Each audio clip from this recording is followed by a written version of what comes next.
Hey everybody, back again, and today I've made a flail. As you can see, we've got a wood handle here. It was old broom handle from a broken broom that I've had for a long time. I just kind of ground some notches in here, sanded some notches in here just for grip, and it goes to about here inside of this pipe. Now the reason I used a pipe for the top end is so that way, for one, I have a very clear indicator of where it is safe to grab this tool and where it is not safe to grab this tool. Up here on the metal, you're at risk. Down here at the wood, you're in the safe zone. So that's a big part of it. Another big part of it is to protect the tool from itself. So if these make impact with each other, neither part is getting damaged. As you can see, I welded this critter together to where all these flanges are just welded onto that main heavy solid steel body. We got about an inch and a quarter thick central piece with our flanges with our 1/8 inch thick mild steel. The central body is tool steel. It's actually a pretty heavy tool steel. It came off of a jackhammer bit. Then we've got some square chain, which I have kind of clipped through there. That's a rivet that I bent back down over so it grabs a hold of the chain and keeps it from moving around at all inside of there, and the pipe has also been shaped to hold it. So this can only truly rotate forwards and backwards. It can go side to side, but it is a little more limited in terms of that chain kind of wants to tweak when it goes sideways, whereas when it goes inline, it flows a lot smoother. And to keep the wood in there, I've drilled 2 holes, and I did basically a staple clip. It goes through this way and it's bent back over itself on this side, and that is about, like I said, 6 inches inside of that pipe. This is just to hold it in so it doesn't slide out over time. We are going to reinforce this section. You may have seen a short video with this before where I had twine on here, but we're going to paint this and we're going to make this look a lot more acceptable. So let's go ahead and get the paint on here first before we get started on the rest. For this, I've just got some Rust-Oleum textured metallic. It's a black metal spray paint, so it sprays on metal, sticks to metal, and it's a metallic textured finish, so it'll look almost pitted or like cast metal when it's sprayed on there. I figure since we have the galvanized pipe, the brass, the mild steel, and tool steel, and all this stuff that all looks different, let's get that all one uniform black, more traditional, I guess.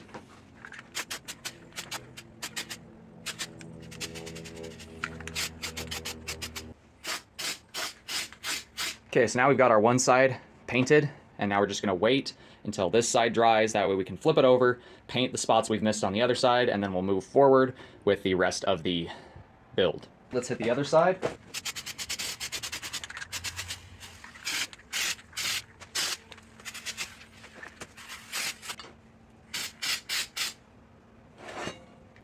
Now I'm gonna go ahead and lock this in the vise straight up and straight down, just so that way any excess can drip off the top and it can all run towards the top. That way I don't end up with any weird spots of overlap or just goo from the paint sitting in one spot on angle.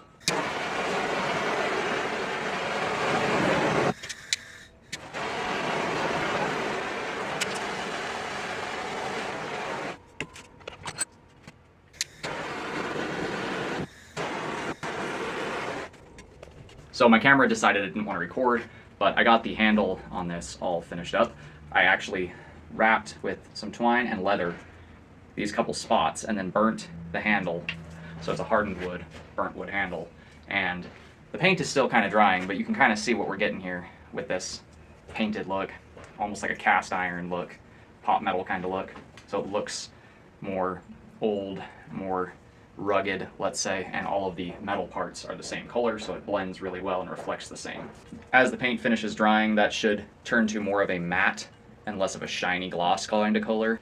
I didn't show you guys building this because honestly it was just kind of a spur of the moment thing. I'm like, oh, I have some galvanized pipe. Well, I can't really weld that or cut on it or grind on it too much, so I'm gonna put a hole in it and rivet the chain to it, weld up some scraps that I had laying around the shop, hence why there's the teeth on the one side but not on the rest of it, because that was part of an old lid that I just chopped up to make the teeth or the flanges for this particular head. Basically off camera I made these hardened sections of leather and twine that are wood glued and tied in place so they're never going anywhere. This acts as a hand stop, so you have these 2 knobs to stop your hand from sliding around on the handle too much so you don't lose control, because this is quite a beastly thing to control.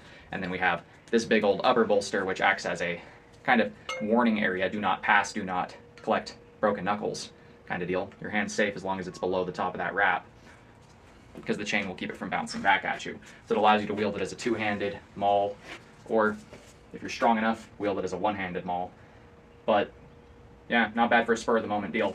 Looks pretty beastly, looks pretty medieval. I like it. Let's just let this paint finish hardening up and then we'll get a better look at it once we can, touch it without losing paint. So here is our flail after everything is dried and ready to be tested. So Go have some fun with it. So our flail.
Guys, aside from the tiniest little bit of paint coming off, this flail did not care whatsoever. None of our flanges are getting loose, nothing bent, nothing twisted, nothing broke, so my welds are solid enough. And as you can see, I also welded those chains to those two flanges, so these things are really solidly reinforced. So the flail is all finished up, and obviously it works great.